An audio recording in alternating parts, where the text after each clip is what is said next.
श्रीधाम द्वारका येथे आपल्या सर्व भक्तांचं हार्दिक स्वागत आहे। आणि आज दुसऱ्या दिवसाची सुरुवात प्रल्हाद महाराज एक फार सुंदर उपदेश ब्राह्मणांना देतात, ज्याची काल चर्चा आपण बऱ्याच अंशी कालच्याही प्रवचनामध्ये केली। प्रल्हाद महाराज त्या द्वारका महात्म्याविषयी फार सुंदर पद्धतीने वर्णन करताना ते म्हणतात की ज्यावेळी आपण द्वारकेला येण्याचा विचार करतो आणि मग त्यानुसार आपण धामामध्ये जाण्यासाठी बऱ्याच लोकांना सांगत पण असतो, आम्ही द्वारकेला जाणार आहे, द्वारकेला जाणार आहोत, तिकीट काढायचं आहे, द्वारकेला जायचं आहे, आणि आपण तिकीट काउंटरवाल्याला सांगतो द्वारकेचं तिकीट दे।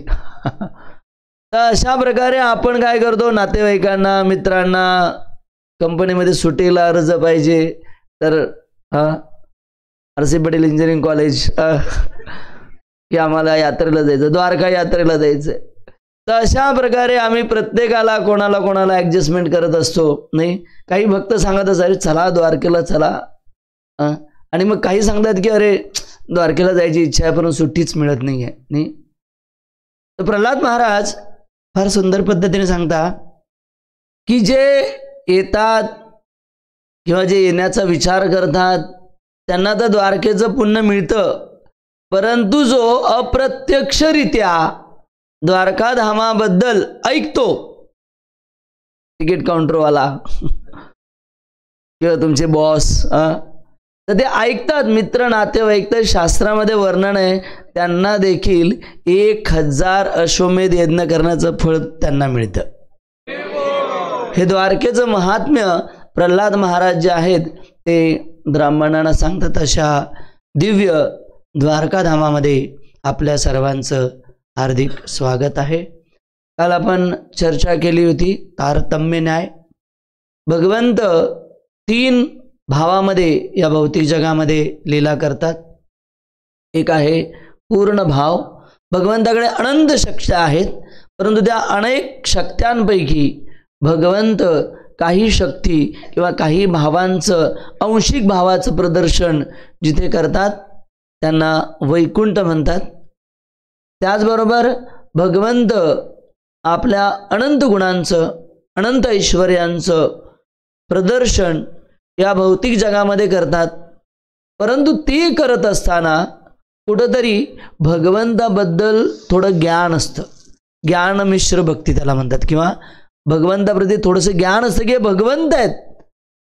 जसं वर्णन आहे माता देवकी, भगवान श्रीकृष्ण वृंदावनवरून आले त्यावेळी माता देवकीने भगवंतांना पाहिल्यानंतर तिची इच्छा झाली की भगवंतांनी माझं दूध प्यायले नाही आहेत, त्यामुळे भगवंतांना बालरूपामध्ये सांगते की तुम्ही प्रकट व्हा, आणि भगवंत बालरूपामध्ये प्रकट होऊन दुग्धपान करतात। आणि पुन्हा ज्यावेळी मोठे होतात त्यावेळी देवकी माता विचार करते की यांनी कंसाला मारलेलं आहे, नाही भगवंत आहे, म्हणून माता देवकीच्या आदान प्रदानामध्ये देखील थोडंसं ज्ञान आहे भगवंताबद्दल। आणि तो भाव जो आहे त्याला म्हणतात, जो भाव द्वारका आणि मथुरेमध्ये भाव आहे तो आहे पूर्ण तर, दुसरा भाव आहे। आणि तिसरा भाव जो आहे वृंदावनमध्ये, ज्याला मध्ये भगवंत आपले सर्व ऐश्वर्य, सर्व भगवंताच्या ज्या काही शक्त्या आहेत, भगवंताचं जे सर्वोच्च माधुर्य भाव आहे, ज्याचं सर्वोच्च असीमित प्रमाणामध्ये भगवंत प्रकटीकरण करतात, तो जो भाव आहे तो वृंदावनचा भाव आहे, त्याला म्हणतात पूर्ण तमभाव।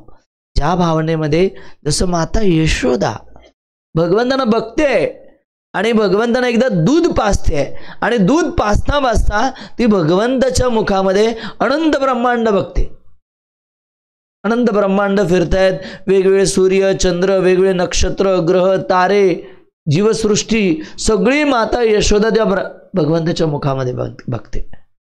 आणि मग माता यशोदा तेही बघते की गोकुळ आहे आणि गोकुळामध्ये नंदभवन आहे, आणि नंदभवनामध्ये मी बसलेली आहे आणि मी भगवंतांना दूध प्राशन करते आहे। तर अशा प्रकारे भगवंत जे आहेत ते पूर्णपणे प्रेमाचं आदान प्रदान करतात. माता यशोदेला भगवत्ता दाखवून देखील इथे माधुर्य प्राईम आहे. मग माता यशोदा विचार करते की माझ्या कानाच्या मुखात हे अभद्र काय दिसतंय. तिला भगवंताने आपलं रूप दाखवलं, परंतु प्रेम माधुर्य हे सर्वोच्च असल्यामुळे तिथे भगवंताविषयीच नाही. तसं दामोदर लीलेमध्ये ज्यावेळी माता यशोदा भगवंतांना बांधते, बलरामजी तिथे येतात आणि माता यशोदेच्या हातात छडी आहे. बलरामजी माता यशोदेला म्हणतात, तू कोणाला बांधते तुला माहिती आहे का? तुझं हे दुस्साहस, इतकी हिंमत तुझी की तू अनंत ब्रह्मांड नायक जे भगवंत आहेत, जे देव गंधर्व यक्ष ब्रह्मा आदी लोकांचे देव आहेत, त्यांना तू मानते ते भगवंत आहेत. माता यशोदा म्हणते, अच्छा भगवंत आहे? होय भगवंत आहे. आपण कोण आहात? मी अनंत शेष आहे म्हणे. अच्छा अनंत शेष म्हणजे माझे इतके फण आहेत म्हणे, अनंत फण आहेत आणि मी अनंत फणाद्वारे अनंत ब्रह्मांड माझ्या मस्तकावर आहेत आणि मी या भगवंताचं अनंत मुखाने गुणगान करतो, तरी भगवंताचं गुणगान संपत नाही. तो अनंत शेष मी आहे. अच्छा हे भगवंत, तूही भगवंत. सगळ्या भगवंतांना माझंच घर पडलं होतं का जन्म घ्यायला? सगळ्या भगवंतांना माझंच घर पडलं होतं का? आणि माता जशी छडी उघडते बलरामजी झुप पळून जातात. नको माता यशोदा आम्हाला बांधायला. इथं वृंदावनमध्ये जे आहे ते भगवत्ता जी आहे ती पूर्णपणेच असते, परंतु त्याच्यामध्ये माधुर्य भाव प्राईम असतो. तर हे जे वृंदावनचं धाम आहे हे आहे वृंदावन धाम. तशा प्रकारे काल आपण चर्चा केली होती की पूर्णतम आणि पूर्णतर आणि पूर्णतम ही वृंदावनची भक्ती आहे. तर आजच्या या दुसऱ्या दिवशी वर्णन आहे की कशा प्रकारे या द्वारका नगरीचा जो आहे तो उद्गम झालेला आहे. तर महाभारतामध्ये ज्यावेळी व्यास महर्षी महाभारतामध्ये या द्वारका लीलेचं वर्णन करतात, तर ते या द्वारका लीलेविषयी, या द्वारका धामाविषयी सांगतात दूरदर्शनम. ते म्हणतात की ही जी द्वारका नगरी आहे ती आधी देखील बनवली गेली होती. आणि याचं वर्णन स्कंद पुराणामध्ये आढळतं की द्वारका नगरी कशी निर्माण झाली होती किंवा त्याच्या मागचा उद्देश काय होता आणि कशी ही द्वारका नगरी पुन्हा विध्वंस झाली होती. तर फार सुंदर वर्णन आहे की हे जे साम्राज्य आहे किंवा ययाती राजा होता, त्या ययाती राजा जे मनुचे पुत्र होते ते या पूर्ण पृथ्वीचे सम्राट होते. आणि ते पूर्ण पृथ्वीचे सम्राट असताना वर्णन आहे की त्यांना 3 पुत्र होते आणि 3 पुत्र अत्यंत बलशाली होते, त्यांच्यामध्ये पूर्ण शक्ती होती. आणि मग हे ययाती महाराज जे आहेत ते कालांतराने वयस्कर झाल्यानंतर आपल्या हे जे 3 पुत्र आहेत त्या 3 पुत्रांना वर्णन आहे की हरे कृष्ण कृष्ण कृष्ण हरे हरे, हरे राम राम राम.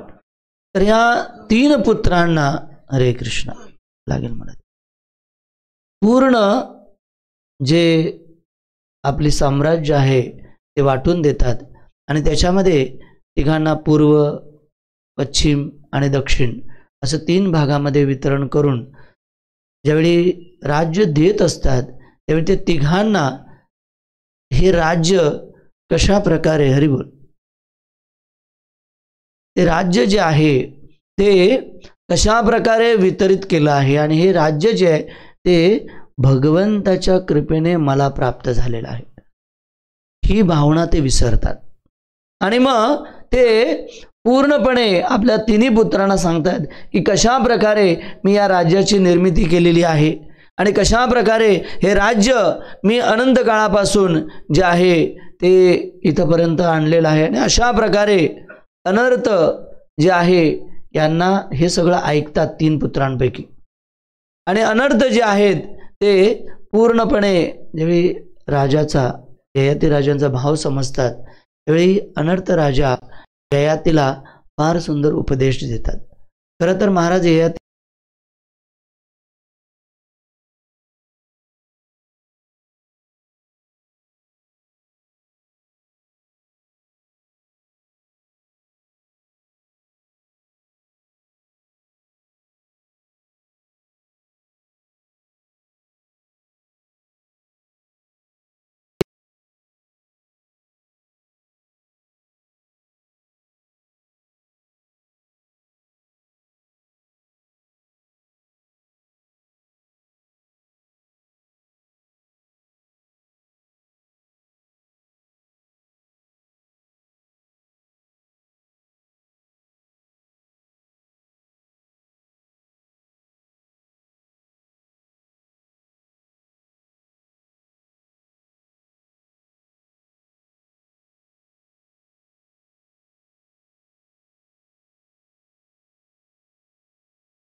उग्र तपस्येचं वर्णन शास्त्रामध्ये दिलेलं आहे.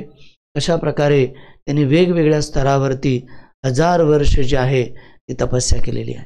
आणि मग त्यावेळी भगवंत त्यांच्या समोर प्रकट होतात त्यावेळी सुंदर सुंदर प्रार्थना त्यांनी भगवंतांना म्हटलेल्या आहेत. आणि या सुंदर सुंदर प्रार्थना ज्यावेळी भगवंतांना म्हटल्या त्यावेळी भगवंतांनी त्यांना विचारलं की तुम्हाला काय हवंय.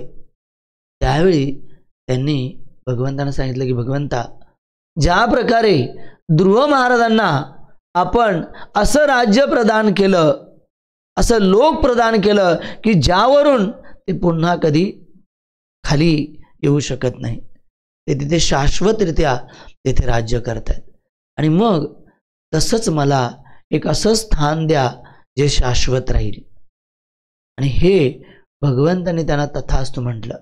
या समुद्राच्या मध्ये असा जवळजवळ 1000 किलोमीटर इतका विभाग असेल असा ही विशेष नगरी मी तुम्हाला देत आहे, तिचं स्थान मी तुम्हाला देत आहे. आणि मग तिथे समुद्राच्या मध्ये राजा अनर्थला हे जे आहे ते राज्य प्राप्त झालं. आणि मग त्याच्यामध्ये ही दिव्य द्वारका नगरी, जिचं भविष्यामध्ये द्वारका नगरी हे नाव होणार आहे, ते निर्माण झालेलं आहे. आणि म्हणून महाभारतामध्ये व्यास महर्षींनी पुनर्देशम याचं वर्णन केलेलं आहे. आणि मग बऱ्याच काळापर्यंत अनर्थ राजाने या खंडावरती किंवा या बेटावरती राज्य केलं. आणि मग अनर्थ राजा कालांतराने निघून गेल्यानंतर त्यांची वंशावली संपल्यानंतर मग इथे जे आहे नागलोकातून, कारण हे स्थान जे बेट होतं ते समुद्रामध्ये होतं, म्हणून मग कालांतराने नाग लोकांनी याच्यावरती राज्य केलेलं आहे. आणि म्हणून द्वारकाधामाला एक नाव देखील आहे, त्याचं नाव आहे दारुकावण, कारण इथे नाग लोकाचं राज्य होतं. आणि मग कालांतराने नाग लोकांचंही राज्य संपुष्टात आल्यानंतर आर्य जे आहेत त्यांनी याच्यावरती बराच काळ शासन केलं. आणि मग त्यानंतर ज्यावेळी या सृष्टीची निर्मिती व्हायची होती त्यावेळी ब्रह्माजीने 4 मानसपुत्रांना जन्म दिला, परंतु त्यांनी सांगितलं की आम्हाला ब्रह्मचारी राहायचं आहे. नारद मुनीच्या संघामध्ये आल्यामुळे त्यांचं परिवर्तन झालं. आणि मग त्यांनी ठरवलं की आम्हाला ब्रह्मचारी राहायचं आहे. त्यामुळे मग ब्रह्माजीने विविध ऋषीमुनींची निर्मिती केलेली आहे. आणि त्या निर्मितीमध्ये त्यांनी वेगवेगळ्या वंशाचं निर्माण केलेलं आहे. त्याच्यामध्ये कश्यप नावाचे जे ऋषी आहेत त्यांनी वर्णन आहे यक्ष स्त्रीचा जो आहे तो संघ केलेला आहे आणि यक्षाची प्रजापती निर्माण केलेली आहे. तर कश्यपाचे एक यक्ष राणीपासून जे पुत्र झाले त्यांचं नाव होतं गुह्यक. आणि हे गुह्यक जे आहे त्यांनी कालांतराने ऋतुशय्या नावाच्या यक्षिणीशी विवाह केला. आणि या विवाहापासून त्यांना रजतनाथ नावाचे 2 पुत्र झाले. आणि हे रजतनाथ नावाचे 2 पुत्र झाल्यानंतर त्यांनी वर्णन आहे की त्याचं एकाचं नाव होतं मणिवर आणि दुसरीचं नाव होतं मणिभेद. आणि मग हे जो मणिभेद होता त्यांनी देखील वर्णन आहे की हा वंश जो मणिभेद राजा आहे त्यांचा वंश वाढलेला आहे. त्यांनी पुण्यजनी नावाची जी मुलगी आहे, स्त्री आहे, राजकुमारी आहे, तिच्याशी विवाह केला आणि मग तिच्या नावावरून जो आहे पुढे पुण्यजनी वंश जो आहे तो वाढला. आणि मग कालांतराने हा जो पुण्यजनी वंश आहे या वंशाचा नाश जो आहे तो रुक्मिणीचा भाऊ रुक्मी यांनी केलेला आहे. आणि मग कारण त्यावेळी इतकी विपुल प्रमाणात ही द्वारका नगरी नव्हती, ज्यावेळी भगवंत इतकी ऐश्वर्यशाली होती, परंतु हे बेट होतं जे अनर्थ राजाला भगवंताने दिलं होतं. हे बेट त्याने पूर्णपैकी तोडून तहस नहस करून त्याचं एक भयानक असं पूर्ण जाळून तिला नष्ट करून टाकलेली होती. आणि त्याचा भरपूरसा भागही रुक्मिणीने खंडित केलेला होता. आणि हीच द्वारका नगरी जी आहे, ज्यावेळी भगवंतांना लक्षात आलं की एकाकडून कालयवन आक्रमण करत आहे आणि दुसरीकडून जरासंध आक्रमण करत आहे, जर या दोघांमध्ये आपण एकाबरोबर युद्धाला लागलो तर मथुरावासियांचं जे आहे ते पूर्णपैकी हे लोक नाश करतील, मथुरावासियांना त्रास देतील. आणि म्हणून त्यांनी द्वारका धामाची निर्मिती केलेली आहे. आणि अशा प्रकारे आपण ज्या धामामध्ये आहोत ती जी आहे ते द्वारका धाम आहे. या द्वारका धामामध्ये भगवंताने जे आहेत अनंत लीला केलेल्या आहेत.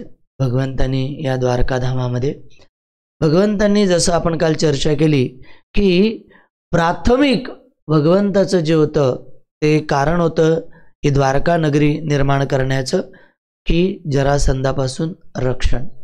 परंतु दुसरं कारण भगवंताचं हे द्वारका नगरी निर्मितीचं होतं की ज्या रुक्मिणी जी भगवंताची नित्य संगिनी आहे त्या रुक्मिणीबरोबर भगवंताचा विवाह होणं किंवा त्या रुक्मिणीच्या प्रार्थनेला भगवंतांना आदान प्रदान करणं, म्हणून भगवंतांनी ही जी आहे द्वारका नगरी निर्माण केलेली आहे.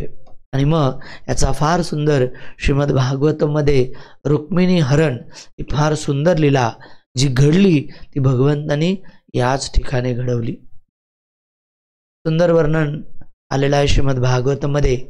भीष्मक राजा आहेत, विदर्भ ही त्यांची राजधानी आहे, आजची महाराष्ट्रामधली अमरावती. आणि या ठिकाणी भीष्मक राजा आपले 5 पुत्र रुक्मी, रुक्मबाहू, रुक्मकेश, रुक्ममाली आणि त्याचबरोबर रुक्मरथ या 5 मुलांवर राज्य करत आहे.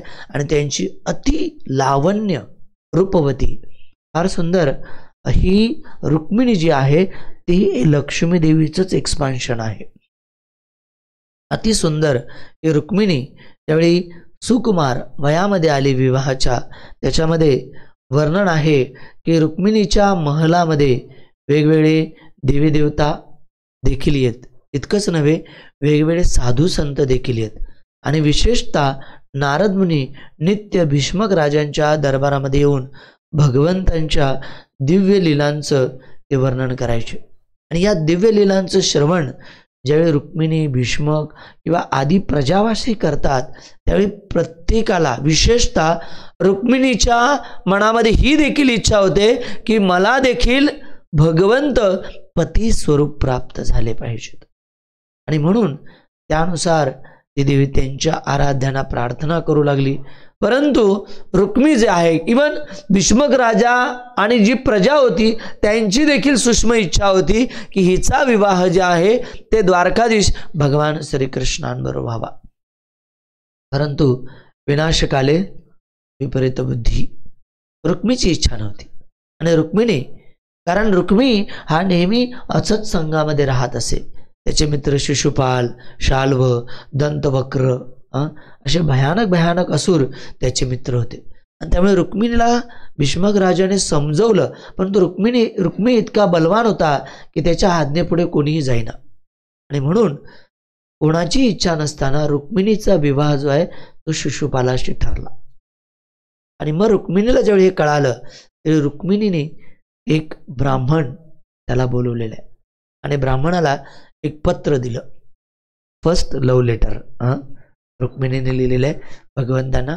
आणि मग ते ब्राह्मण जे आहेत ते द्वारकेला पोहोचले आणि द्वारकेला दिलेल्या पत्रांचा जो मजकूर आहे तो अतिशय सुंदर आहे की कशा प्रकारे आर्त भावनेने, कृष्णा आय वॉन्ट यू, भगवंता तू आणि तूच मला हवायस, बाकी मला कोणी नको आहे. आणि म्हणून सुंदर सुंदर प्रार्थना आहेत.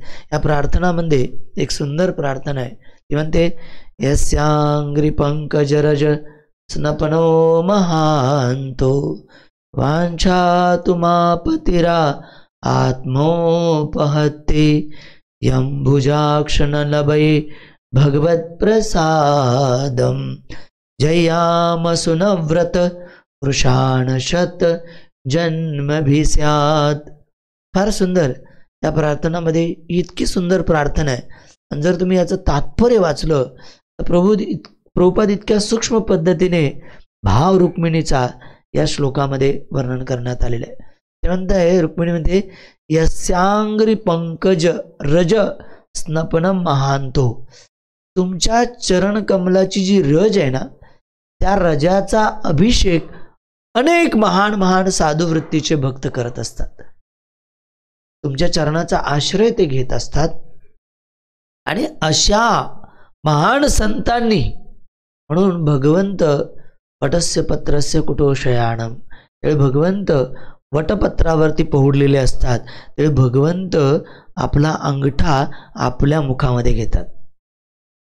तर का घेतात याविषयी वीर राघवाचार्य सांगतात की भगवंत विचार करतात, इतके ज्ञानी इतके वैरागी जीव माझ्या चरणकमलाकडे आकर्षित होतात, असं माझ्या चरणकमलामध्ये आहे तरी काय, असा कोणता गोडवा आहे माझ्या चरणांमध्ये, आणि तो गोडवा हे लोक माझ्या चरणांचा आश्रय घेतात, तर तो गोडवा मला देखील घ्यायचा आहे. आणि म्हणून भगवंत देखील ते जे भगवंत अंगठा जो आहे तो आपल्या मुखामध्ये घेत असतात.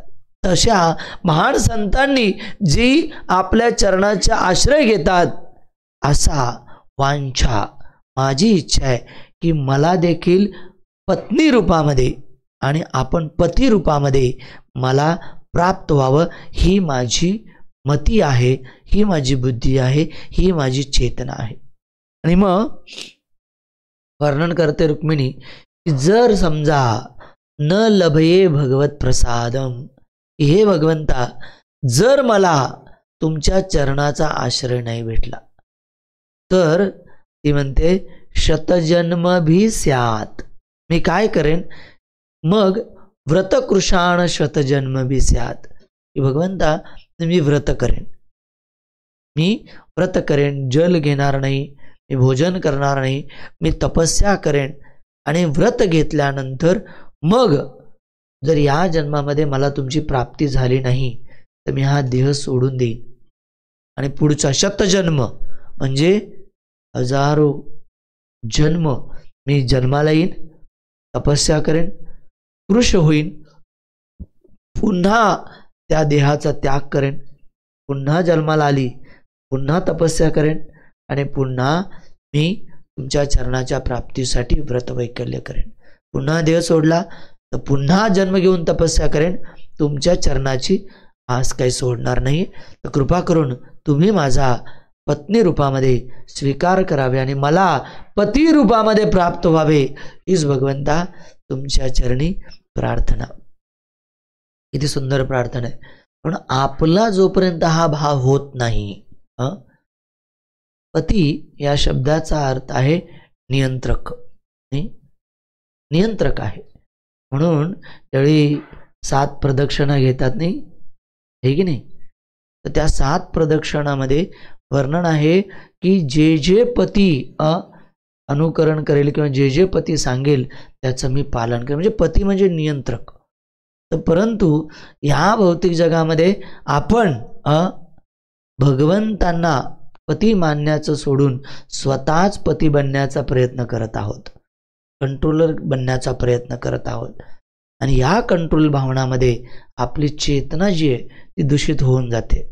अहम ममेती, मी आणि माझं या चेतनेमध्ये आपण राहतो.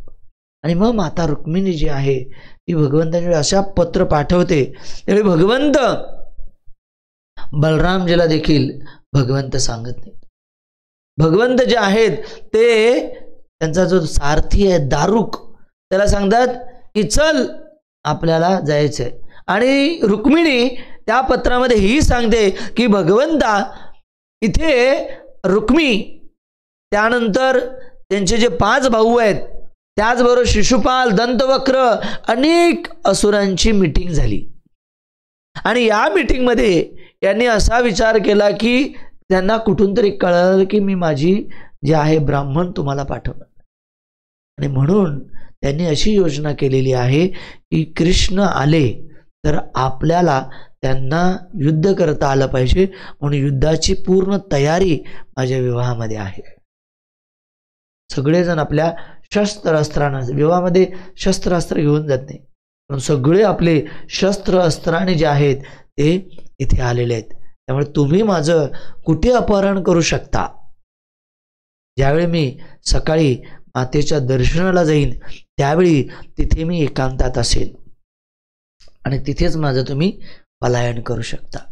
आणि मग भगवंत एका रात्रीत द्वारकेवरून महाराष्ट्र, नाही ठीक आहे, नाही आपल्या भक्तांचं हृदय, त्यावेळी भगवंतांना कोणी हृदय देतं ना, हे यथामाम प्रपद्यन्ते, ते भगवंत तेही त्याच्याशी त्याच भावनेचं आदान प्रदान करतात. भगवंत निघाले आणि भगवंत निघाल्यानंतर इथे द्वारकेमध्ये बलरामजीने विचारलं की कृष्ण कुठे गेले एवढ्या घाईमध्ये. त्यावेळी त्यांना सांगण्यात आलं की अशा प्रकारे रुक्मिणीचा विवाह होत आहे आणि रुक्मिणीच्या विवाहामध्ये भगवंत रुक्मिणीचं हरण करण्यासाठी गेलेले. बलराम सांगतात ठीक आहे, परंतु भगवंत एकटे गेलेले, आपल्यालाही जर युद्ध झालं तर आपल्यालाही मदतीला जावं लागेल. आणि म्हणून मागून बलरामजी युद्धासाठी निघालेले आहेत. आणि मग भगवंत पोहोचतात. आणि ज्यावेळी माता रुक्मिणी खरं तर ती भगवंत मातेच्या दर्शनाला चाललेली आहे, परंतु तिचं चित्त आहे की भगवंत येत आहेत की नाही येत. आणि ज्यावेळी माताचं दर्शन करत असताना ती प्रार्थना करते आणि मग भगवंत ते प्रार्थना करून वळते, तर भगवंत तिथे उपस्थित असतात.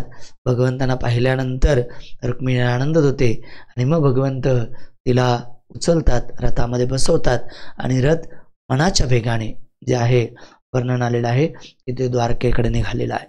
परंतु द्वारकेकडे निघत असताना भगवंत एक गोष्ट करतात.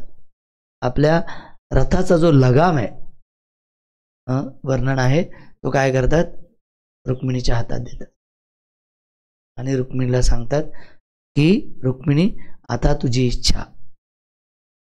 नीट लक्षात घ्या, भगवंताने अर्जुनाला पूर्ण भगवद्गीता सांगितली, 700 अध्याय सांगितले. आणि 700 अध्याय सांगितल्यानंतर भगवंतांनी अर्जुनाला सांगितलं आता तुझी इच्छा, युद्ध करायचे आहे की नाही.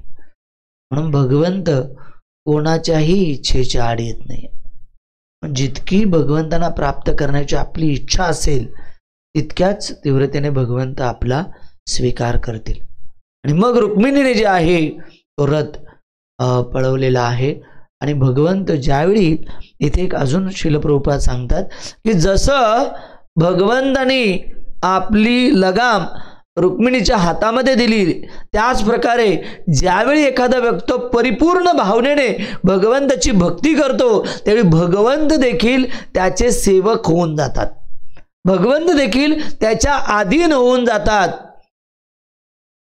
म्हणून त्यावेळी गोपी वृंदावनमध्ये भगवंत बालरूपामध्ये आहेत, तर त्या गोपी भगवंतांना विचारतात लाला तुला माखण हवंय. हो माई आम्हाला माखण हवंय. मग तुला जर हे माखण हवं असेल तर एक गोष्ट करावी लागेल. काय करावं लागेल मला, ते म्हणे ना तुला ना नाचावं लागेल, नृत्य करावं लागेल. आणि भगवंत मग ते माखण प्राप्त करण्यासाठी अनंत ब्रह्मांड नायक गोपींच्या पुढे नृत्य करतायत. आणि भगवंतांचं ते नृत्य बघून गोपी टाळ्या वाजवत आहेत, हरी बोल हरी बोल. आणि भगवंत अजून नृत्य करतायत. आणि मग नृत्य केल्यानंतर मग गोपी काय करतात, भगवंतांना जे आहे ते दिव्य माखण देतात. तर अशा प्रकारे भगवंत भक्ताच्या देखील अधीन होतात ज्यावेळी आपण पूर्ण इच्छेने भगवंताची सेवा करतो. आणि मग वर्णन आहे, आपण त्याच्यामध्ये जास्त चर्चा करणार नाही की कशा प्रकारे रुक्मी, त्याच्यानंतर शाल्व आणि त्याचबरोबर शिशुपाल हे सगळे राक्षस एकत्र आले, परंतु भगवंतांनी त्यांचं नामोहरण केलेलं आहे आणि भगवंत द्वारकेला रुक्मिणीला घेऊन पोहोचलेले आहेत. बोलो रुक्मिणी द्वारकाधीश भगवान की. आणि अशा प्रकारे भगवंतांनी दुसरं प्रयोजन इथे केलेलं आहे. हे द्वारका नगरी, या द्वारका नगरीमध्ये फार सुंदर सुखदेव गोस्वामी जवळजवळ 90 अध्याय सुखदेव गोस्वामींनी भगवंतांच्या लीलेविषयी सांगितलेले आहे दशम स्कंदामध्ये.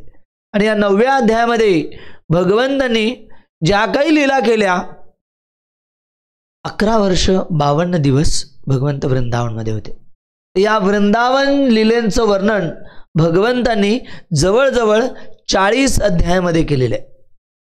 मग भगवंत गेलेले आहेत मथुरेला.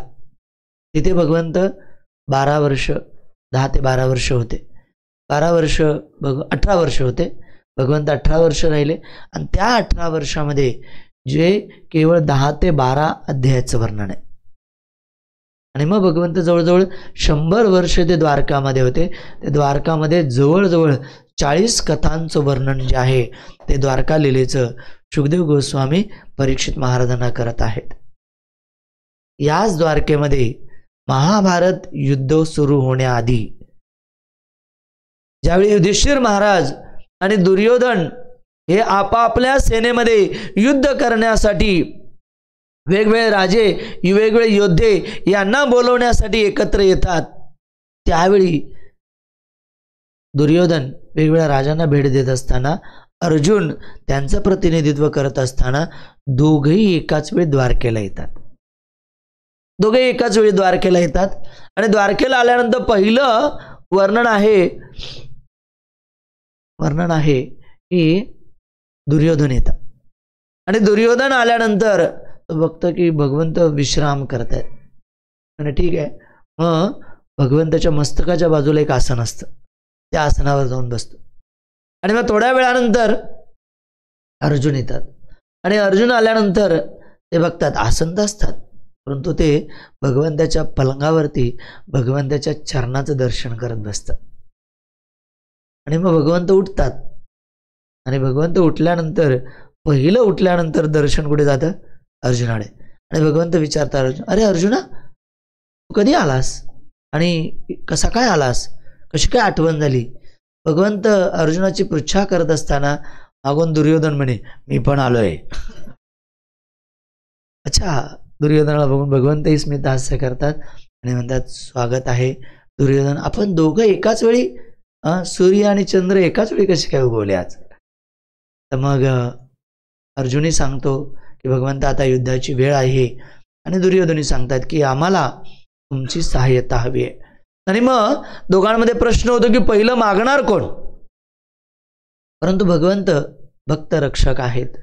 भगवंत आधीच एक छोटीशी गोष्ट दोघांना सांगतात. ते म्हणतात, हे बघा, या युद्धामध्ये तुम्ही दोघेही आमचे नातेवाईक आहात, त्यामुळे या युद्धामध्ये मी अस्त्र घेणार नाही.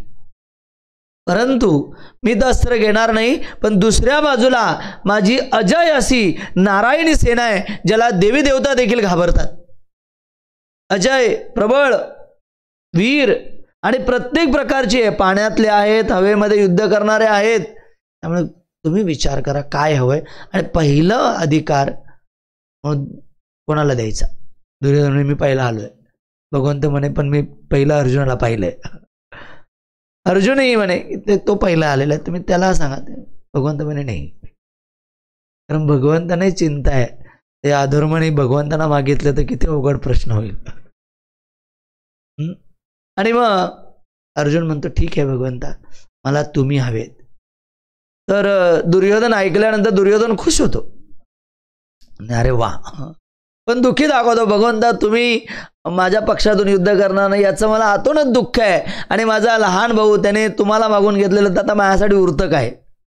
नारायणी सेना, म्हणून मी नारायणी सेनेचा स्वीकार करतो. आणि आतून आनंदित होऊन दुर्योधन निघालेला आहे. भगवंत अर्जुनाला म्हणतात, अर्जुना तू काय केलंस? मक्खन ले गया दुर्योधन, छास रह गया तेरे हाथ. मक्खन ले गया दुर्योधन, छास रह गया तेरे हाथ. अर्जुन म्हणतात, मक्खन लेकर क्या करूं जब मेरे साथ है माखन चोर. जर दुर्योधन जो आहे छास जरी घेऊन गेला असेल, मक्खन जरी घेऊन गेला असेल, तर काही चिंता नाही आहे, माझ्याबरोबर कोण आहे? माखन चोर आहे. त्यामुळे मला माखन काही इतकं गरजेचं नाही आहे. आणि मग फार सुंदर महत्त्वाचं आहे आपल्या जीवनामध्ये इथे आपल्याला काय निवडायचं. आपल्या जीवनातही पदोपदी एका ठिकाणी कृष्ण आहे आणि एका ठिकाणी भगवंताची ही नारायणी सेना आहे, भौतिक जगत. तर आपल्याला काय निवडायचंय? ही जी नारायणी सेना आहे, ये धन यौवन पुत्र परिजन, इथे कियाचे परती तिरे काळ. आणि कर्माच्या गतीने आपण इथे आलेलो आहोत. आणि ज्या प्रकारे फार सुंदर एका प्रवचनामध्ये ऐकलं की भगवंतांनी हे 5 फूट 5.5 फूटचं हे शरीर बनवलं, आणि या शरीरामध्ये प्रत्येक अंग विशेष दिलेलं आहे, नाही का? प्रत्येक अंग दिलेलं आहे. तर या भगवंतांनी हे शरीर बनवत असताना बरोबर भगवंतांनी इथे फाडलेलं आहे, बरोबर आहे. तर त्या प्रवचनामध्ये सांगितलं की जो भगवंतांनी इथं फाडलेलं आहे तर त्याचं प्रयोजनही भगवंतांनी करून दिलेलं आहे. याला इथं फाडलेलं आहे म्हणजे हे भरावं लागेल ना, हे उपाशी ठेवून चालेल का मुख? आणि म्हणून भगवंतांनी मुख दिलेलं आहे, त्यावेळी भगवंतांनी आपला कोटा देखील ठेवलेला आहे. हा किती खाईल, किती धनसंचय करेल, हे भगवंतांनी आपला कोटा कर्मानुसार दिला. म्हणून कर्म आणि काळाच्या प्रभावाने आपण एखाद्या कुटुंबामध्ये, एखाद्या परिवारामध्ये, एखाद्या देशामध्ये जन्म घेत असतो. आणि मग जर आपण त्या अनित्य या भौतिक जगामध्ये जर गुंतून पडलो तर मग काय होईल? भगवंत आपल्याला प्राप्त होणार नाहीत. अंतकालेच मामेव स्मरण मुक्त्वा कलेवरम. जो कोणी अंतकाळी भगवंताचं स्मरण करतो, भगवंत सांगतात मला त्याला त्या दिव्य धामाची प्राप्ती होते, तो मला प्राप्त करतो. आणि म्हणून फार जरुरी आहे आपल्याला आपल्या जीवनामध्ये कोण चूज करायचे, कृष्ण का नारायणी सेना. आणि तेच कृष्ण या कलियुगामध्ये हरिनामाच्या रूपाने प्रकट झालेले आहेत. कलिकाले नामरूपे कृष्ण अवतार. आणि तेच भगवंत नाम रूपाने ज्यावेळी प्रकट झालेले आहेत तर ते नाम घेत असताना फार सुंदर वर्णन आहे की आपण प्रायोरिटी कोणाला देतो. नाम जप करत असताना आपण भौतिक गोष्टीचं किती चिंतन करतो, किंवा नाम जप करत असताना आपण भौतिक गोष्टींना देखील किती प्राधान्य देतो. आणि आज तर इतकी वाईट साधकांची दशा होत चाललेली आहे की जप करत असताना मोबाईल पण बरोबर लागतो, आहे की नाही? आणि मोबाईलमध्ये एक एक फोटो वर करत काय आलं बुवा, आणि विचारलं तर प्रभूजी नाही बघतोय, प्रवचनच बघतोय द्वारकाधामाविषयी. किती लोकांनी ट्रेनमध्ये प्रवचन ऐकली. आपण द्वारकेला चाललोय आणि द्वारकाधामाविषयी आपण जवळजवळ आपल्याकडे कमीत कमी 20-18 तासाच्या वर आपल्याकडे वेळ आहे, नाही? तर किती लोकांनी ती तयारी केली विचारा स्वतःला. मग आपल्याला कोण पाहिजे याच्यावरून कळतं, नारायणी सेना का कृष्ण. ट्रेनमध्ये प्रवचन ऐकली, इथे आल्यानंतर किती भक्तांनी त्या धामाला प्रणाम केला. हे धाम आहे. काल मी पाहिलं की सर्वजण गोमतीमध्ये दे दनादन सुरू झाले, प्रणाम करून किती उतरले गोमती नदीला. तर ही नारायण जी आहे या भौतिक जगामध्ये आपली चेतना इतकी गुंतलेली आहे, त्यातून बाहेर काढणं आणि त्यासाठी भगवंताचा स्वीकार या कलियुगामध्ये भगवंत जे नाम रूपाने अवतीर्ण आलेले आहेत ते नाम आपल्याला तीव्रतेने घ्यावं लागेल. हरे कृष्णा कृष्णा कृष्णा हरे हरे, हरे राम राम राम हरे. त्या नामाचा जप केला पाहिजे तीव्रतेने. रूपात लिहितात द क्राईंग मूड. लहान बालकाप्रमाणे आपण रडलं पाहिजे. झालं 6:30 वाजले, प्रभूजी पण नाही, जाऊ वरती. नाही, भगवंतांना आपण इथे आराध्य मानलेले. भगवंताच्या प्रसन्नतेसाठी हे राधाराणी मला भगवंताच्या सेवेत लाव. महामंत्राचा अर्थ आहे की हे राधाराणी मला तू भगवंताच्या सेवेत लाव. ही प्रार्थना आपण जपामध्ये केली पाहिजे. तर ती द्वारका लीला इथेच झालेली आहे. खरं तर 40 अध्याय आहेत आणि ते जर प्रवचन आपण देत बसलो तर मग आपल्याला पुढच्या काही गोष्टींची चर्चा करायची आहे. त्यावर आपण बेट द्वारकेला तर जाणारच आहोत, परंतु त्याचबरोबर आपण वर्णनाई गोपी तलाव देखील तिथे जाणार आहोत. नागेश्वर महात्म्य देखील आहे, तर त्याची चर्चा आपल्याला करायची आहे. त्यामुळं या सगळ्या विषयांची चर्चा आज संध्याकाळच्या सत्रात तर आपण करू. द्वारका लीलामध्ये पौंड्रक याची चर्चा द्वारका लीलेमध्ये आहे. त्याच्यानंतर नारद मुनी इथे आले होते. ते भगवंताच्या 16,108 राणे आहेत. या 8 राण्यांबरोबर भगवंताने विवाह कसा केला त्याची एक वेगवेगळी सुंदर सुंदर कथा आहे. जशी रुक्मिणीची कथा आहे. त्याचबरोबर नारद मुनी ज्यावेळी इथे आले त्यावेळी त्यांनी सुंदर सुंदर दिनचर्या भगवंताची बघितली, त्याचं वर्णन आहे.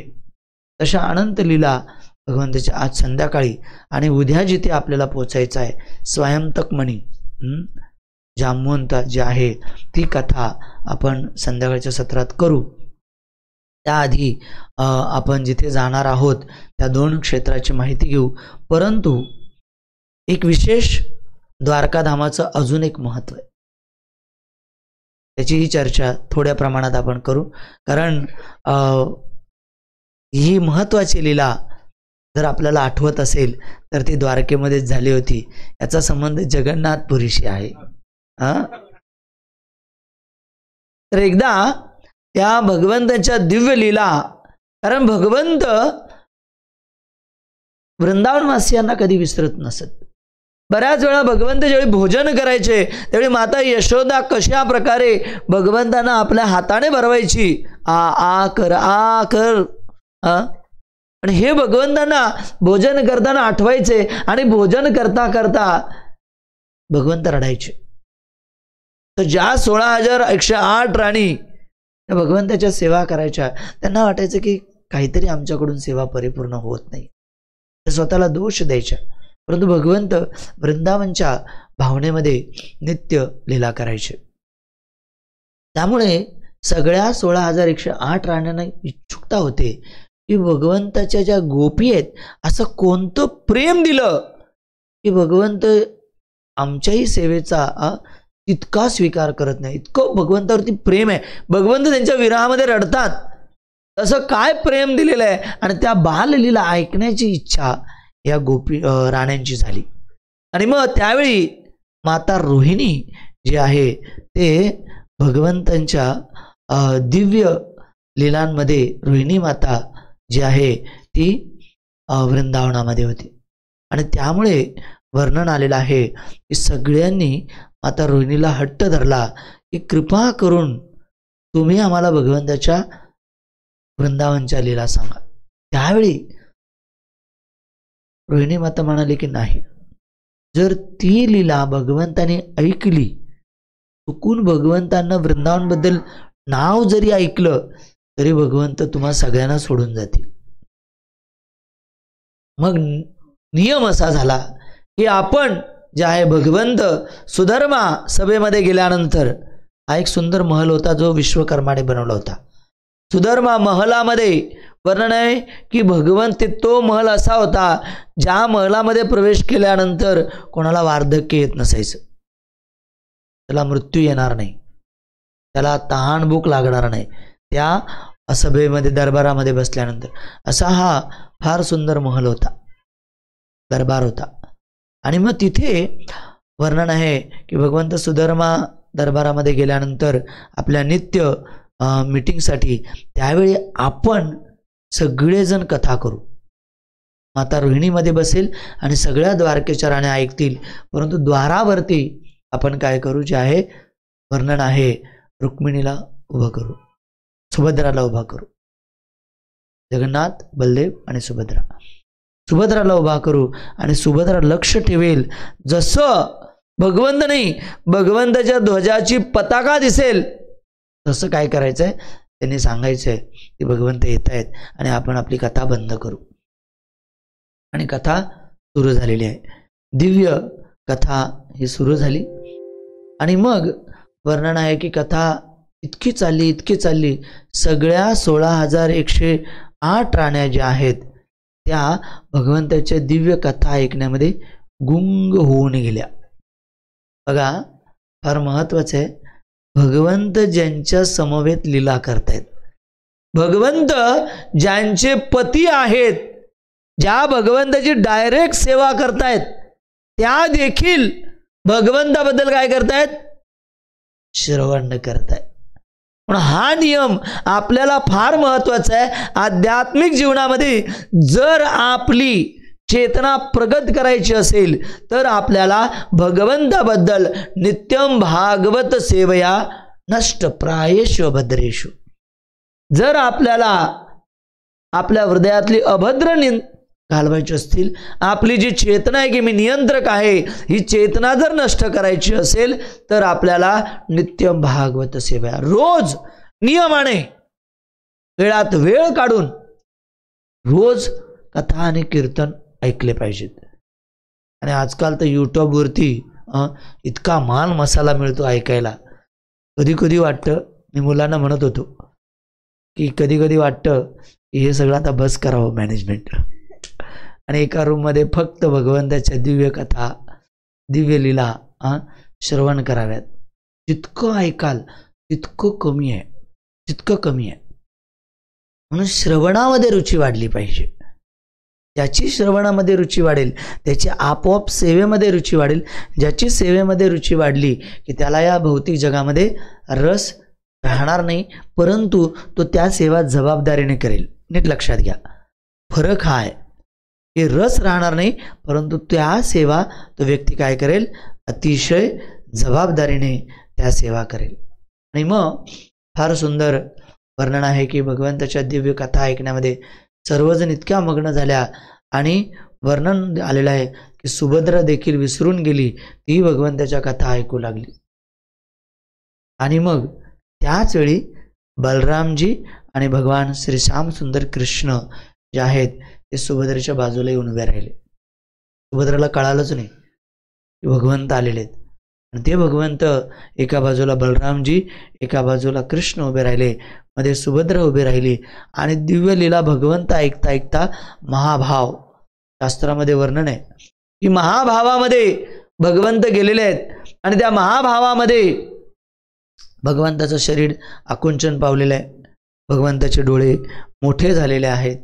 आणि अशा प्रकारे महाभावामध्ये दिव्य दर्शन सुरू झालेलं आहे.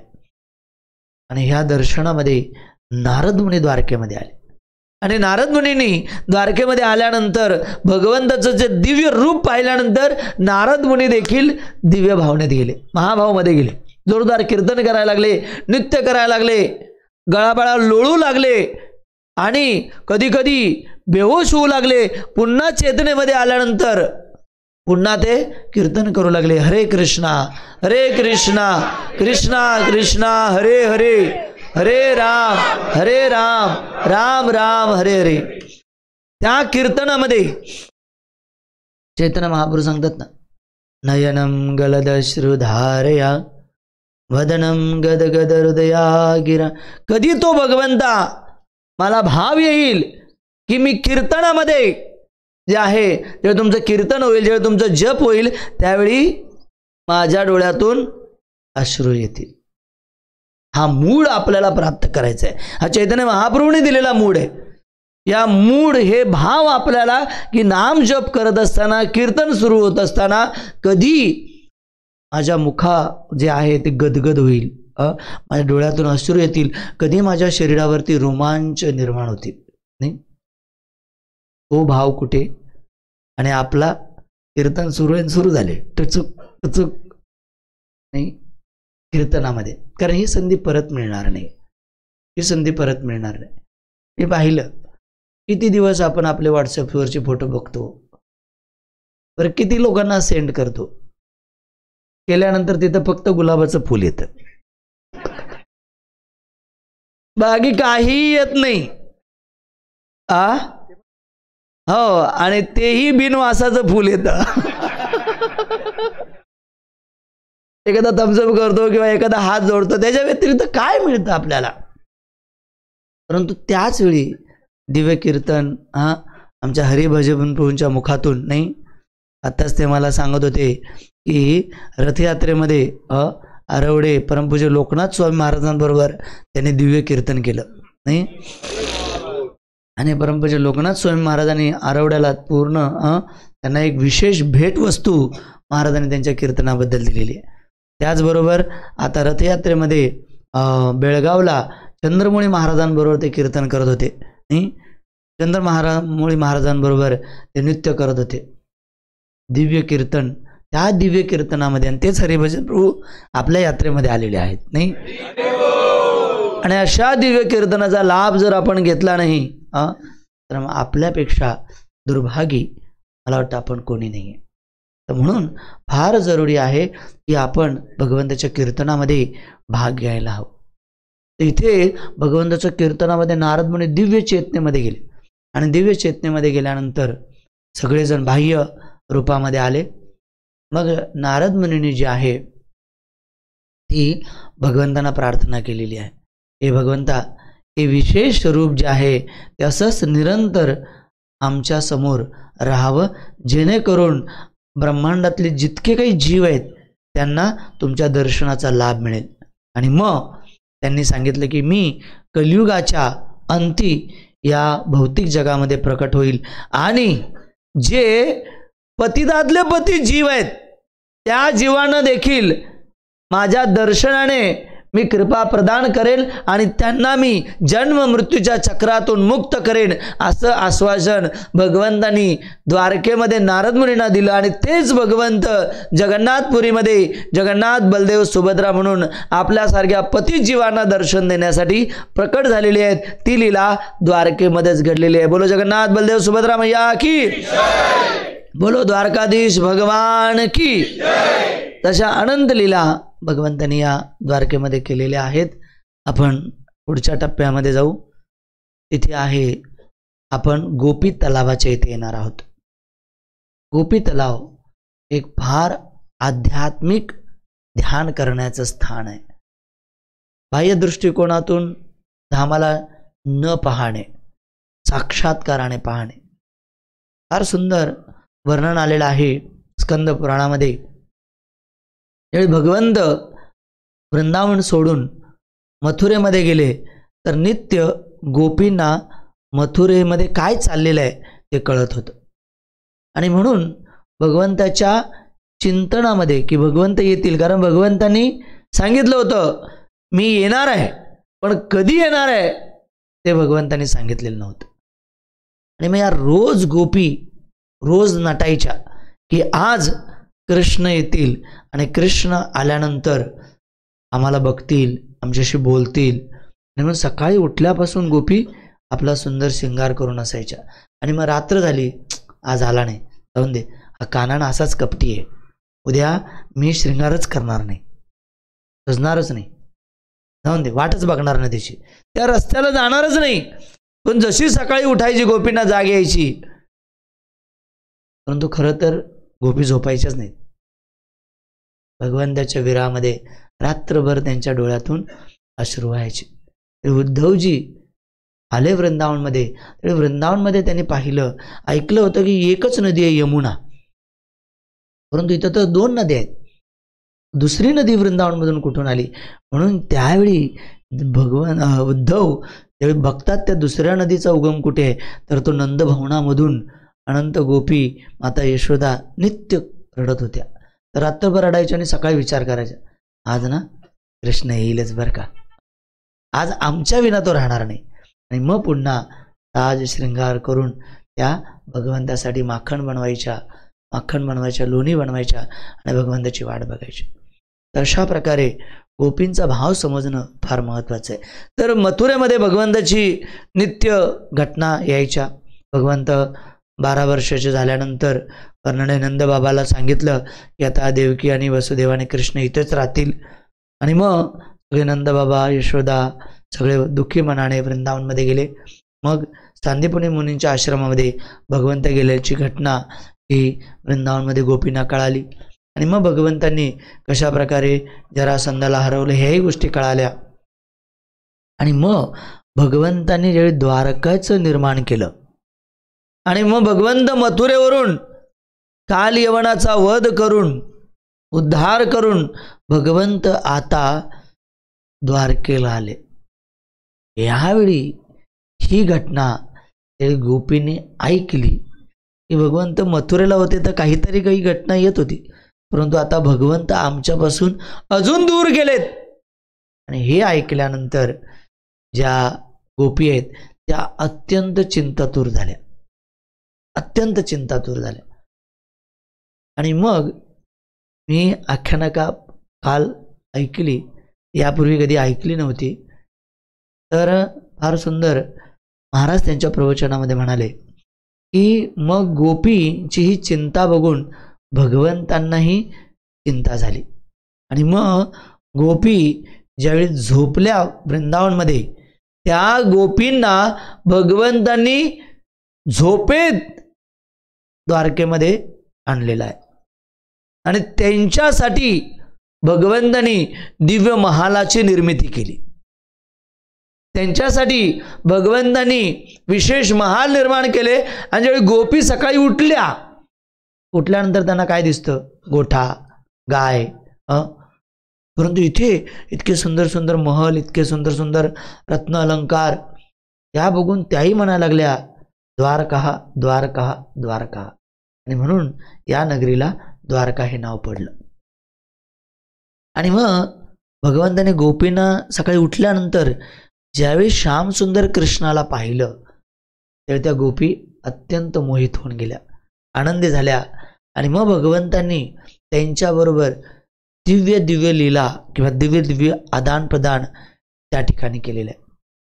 मग भगवंतांनी मै दानवाच्या मदतीने एक सुंदर कुंड बनवलेला आहे.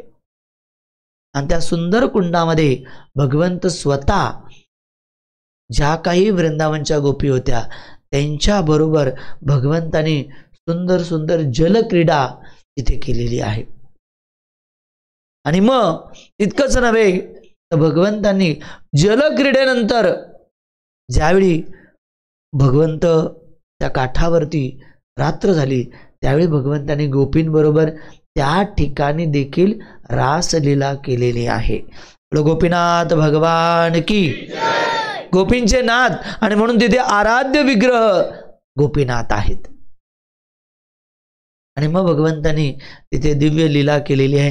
ते जे स्थान आहे ते आहे गोपी तलाव.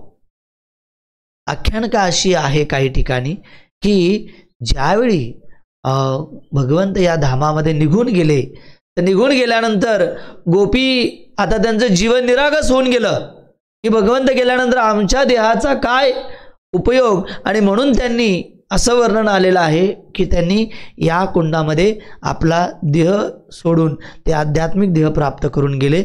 परंतु त्याचं शास्त्रामध्ये कुठं वर्णन नाही आहे, लोकप्रचलित ती कथा आहे असं सांगितलं जातं. परंतु गोपींनी भगवंताबरोबर तिथे रासलीला केलेली आहे, भगवंताने जलक्रीडा केलेली आहे. आणि म्हणून गोपी तलाव हे एक फार सर्वश्रेष्ठ स्थान जिथे आपण आज भेट देणार आहोत. या गोपी तलावाची अजून एक विशेषता आहे. या गोपी तलावामध्ये दिव्य जे आहे जे चंदन प्राप्त होतं. त्या दिव्य चंदनाला जर आपण मस्तकावर धारण केलं किंवा आपल्या विविध अंगालावरती भगवंताचं त्या गोपी आणि भगवंताने जिथे जलक्रीडा केली तिथे जर चंदन ती रज आपण जर लावली तर शास्त्रामध्ये वर्णन आहे की आपल्याला अनेक तीर्थ आणि अनेक नद्यांमध्ये स्नान करण्याचं फळ मिळतं.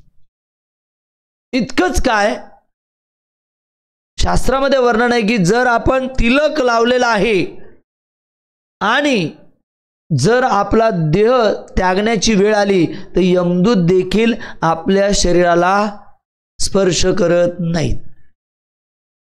दुर्भाग्य, लोक मेल्यानंतर लावता नाही.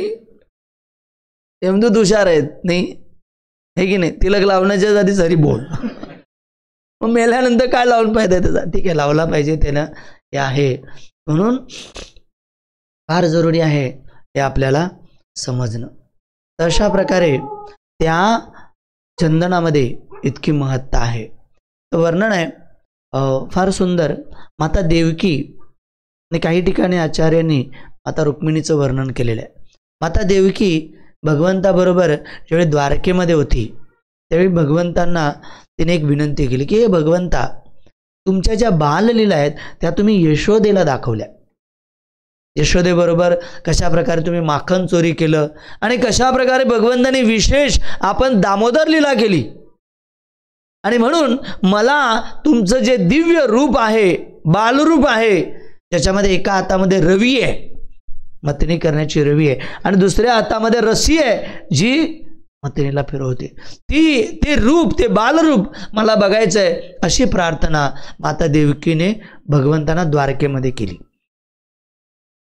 मग द्वारकेमध्ये केल्यानंतर भगवंताने ते आपलं बालरूप देवकीला दाखवलं. तेच बालरूप भगवंताच्या सर्व राण्यांनी पाहिलं. विशेषतः रुक्मिणीने ते रूप पाहिलं, आणि ते रूप पाहिल्यानंतर रुक्मिणीने भगवंतांना प्रार्थना केली की भगवंता, हे जे बालरूप आहे या बालरूपाची सेवा करण्याची संधी मला मिळावी. माझ्या महलामध्ये याला ठेवेन आणि या बालरूपाची मी पूजा करत जाईल. भगवंत म्हटले तथास्तु, काही चिंता नाही आहे.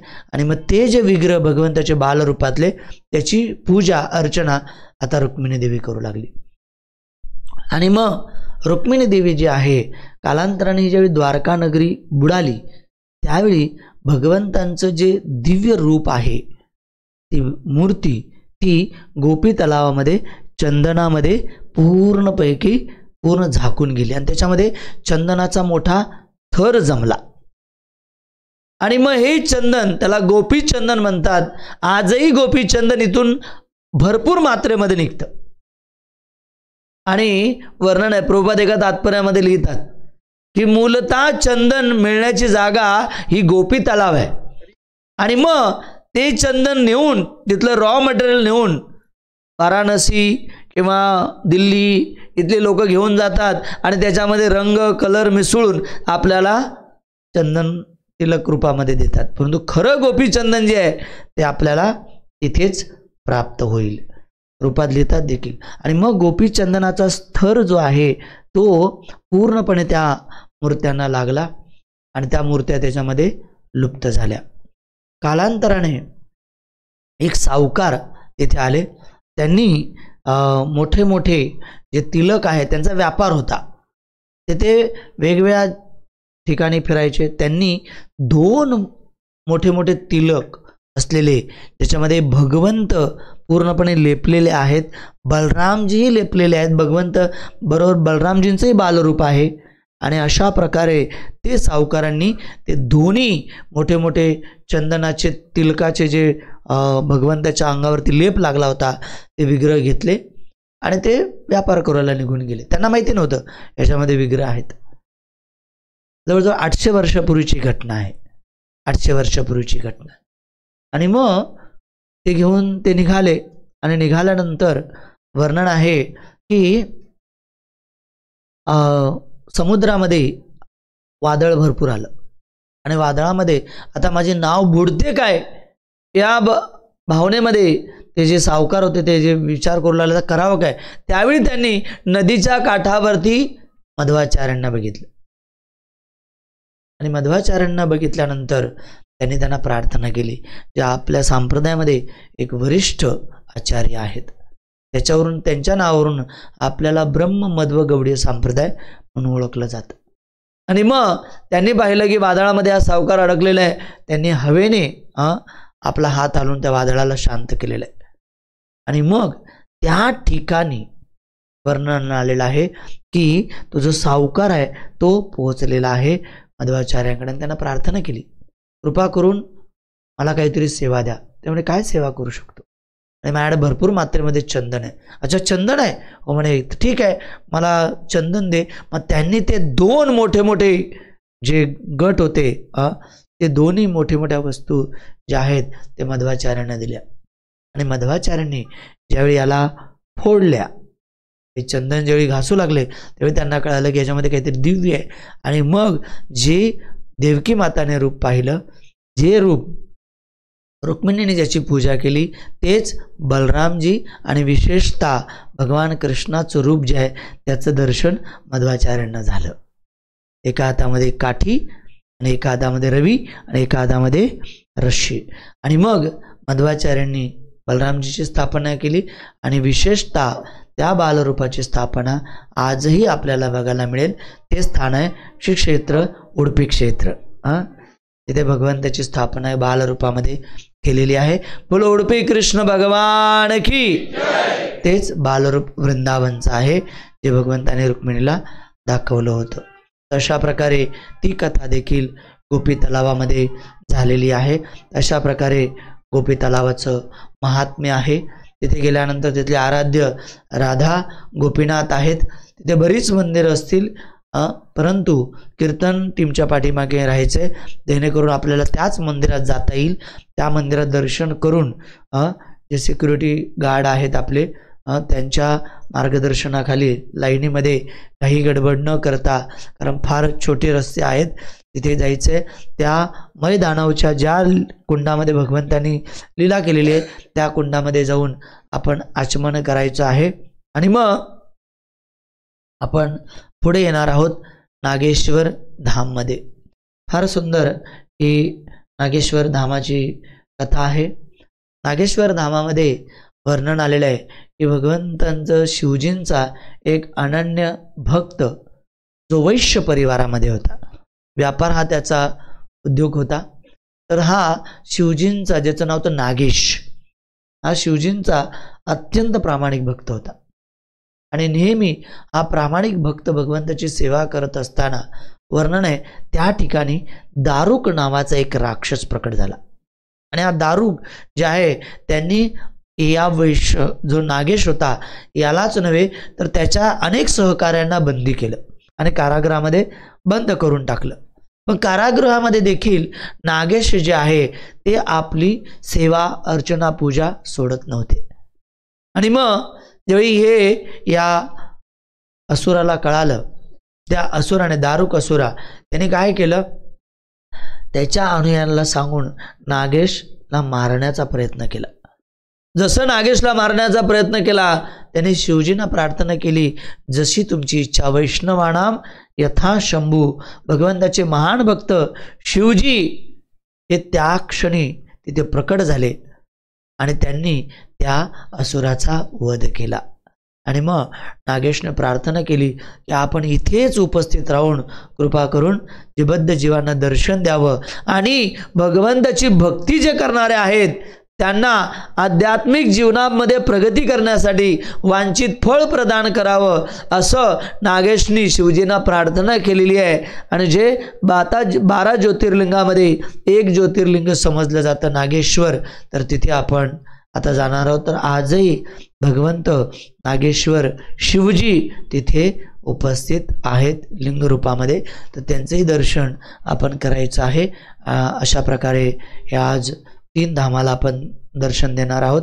बेट द्वारका, त्याचबरोबर गोपी तलाव आणि दुसरं आहे नागेश्वर महादेव. फार फार धन्यवाद.